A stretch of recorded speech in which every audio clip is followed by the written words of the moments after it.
All right, next we're going to talk about simplicity. Simplicity.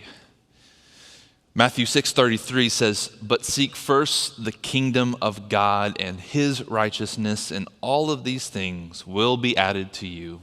Seek first the kingdom of God and his righteousness, and all of these things will be added to you. The idea here is that the kingdom of God should be so magnified, such at the forefront, and that all of these other things in our lives that we feel are so important begin to fall into place, into their proper place and position.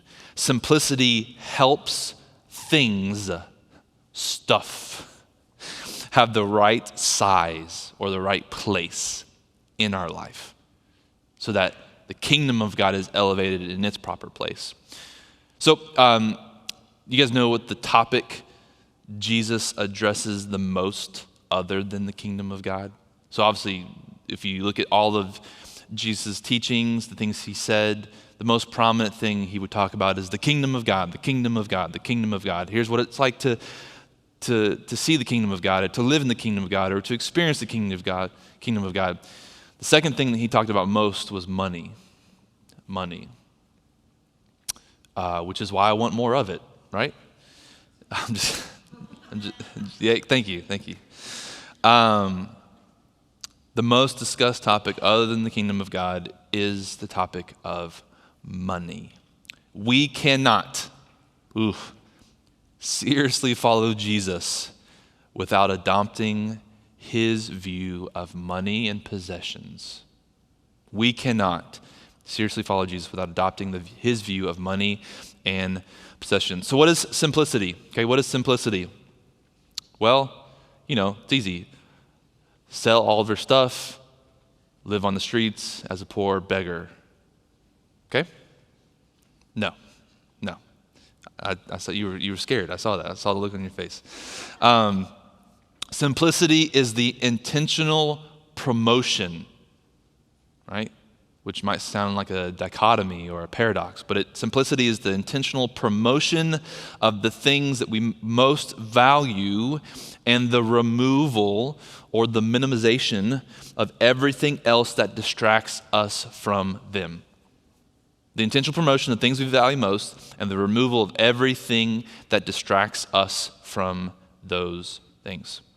As followers of Jesus, we simply remove any distractions that prevent us from seeking first the kingdom.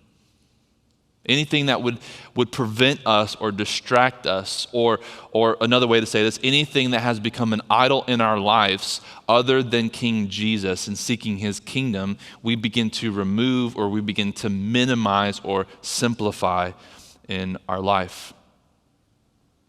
In other words, it's choosing to leverage, even practically, our money and our possessions towards what matters most. Not that those things are what matter most. That makes sense. We are leveraging and we're viewing and we're interacting with our possessions and money so that we can actually promote and further the kingdom of God. Simplicity directly confronts the American gospel of consumption, right?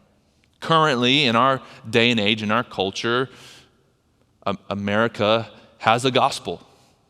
It has a gospel, and it's the gospel of consumption. Consumption of food, consumption of entertainment, consumption of success, consumption of status, consumption of pleasure, consumption.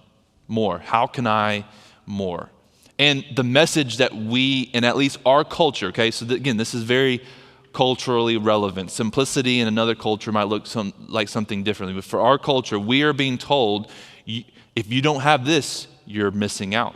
If you want the great life, you need this, and then you need this. Oh, and then you need to upgrade this, because that thing you had before is no longer going to satisfy you, and so you need to upgrade. And then you need to upgrade. In fact, we'll actually put you on a system where every year you'll just upgrade. Your upgrade. Apple iPhones. Anyways. confronts the American gospel of consumption. So here's some expressions of simplicity, right? Here's some expressions of simplicity. First, the simplicity of heart. The simplicity of heart helps us so much. And here's what this means. What are your values? And how do you articulate and live out those values instead of just going after everything? The simplicity of heart is knowing what your core values as an individual, as a follower of Jesus, as maybe a husband or wife or a father or mother or a roommate or a friend or a leader. What are your values and how do you actually live them out? Inner peace is achieved when our schedule matches our values. The times where you experience the most turmoil in your life is because you do have values. Maybe you don't know how to articulate them, but they're there. You make decisions every day, but all of a sudden you realize that your schedule and what's taking your time is not matching up with what you actually value. Simplicity is bringing those in line. Simplicity of heart. Next, simplicity of speech. Simplicity of speech.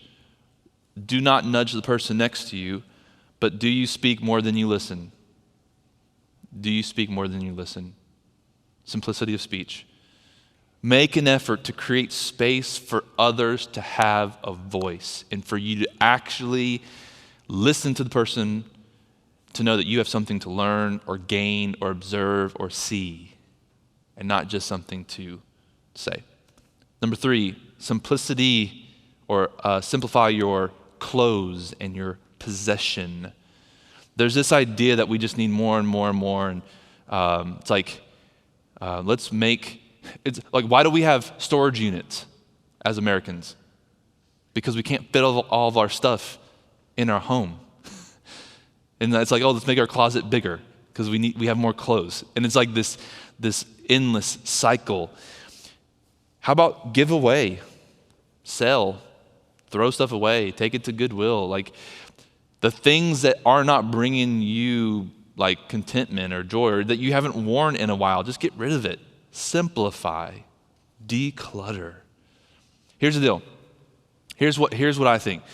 The more you have to store and hoard, okay? The more you have to store and hoard, the more you have to lose when Jesus calls you to the next. Did you hear that?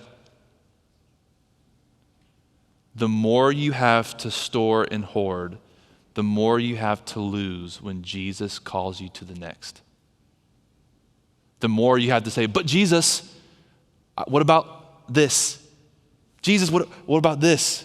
I have so much. And you want me to do what? You want me to go where? You want me to be obedient here? Number 4, simplicity of pleasures. Simplicity of pleasures.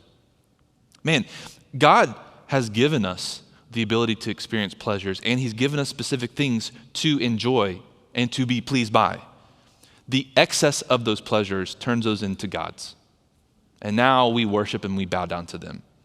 So then there's this thing about becoming like Jesus where we even have simplicity in our pleasures, which then magnifies the beauty of those pleasures, not the kingship or the lordship of them over our lives. What excess can be limited in our life? Because all good things can ultimately turn into God things. And then 5, there's this idea of stewardship. Stewardship. And I made the joke, but simplicity is not poverty. Simplicity is not poverty, right? We can't be generous as people with our money if we don't have money.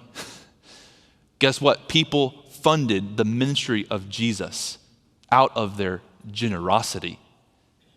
Literally. They were able to do what they did because there were people that were good at making money. It's just that those people had a right understanding and view of their money in light of the kingdom of God. Steward what you own to bless others. That's living in stewardship and simplicity when finances. Steward what you have to bless others. Create a budget. Know where your funds are going so that you can truly bless others through your money, through your possessions. So simplicity of heart and simplicity of speech, simplicity of your clothes and your possessions, simplicity of pleasures, and then even simplicity of money or stewardship.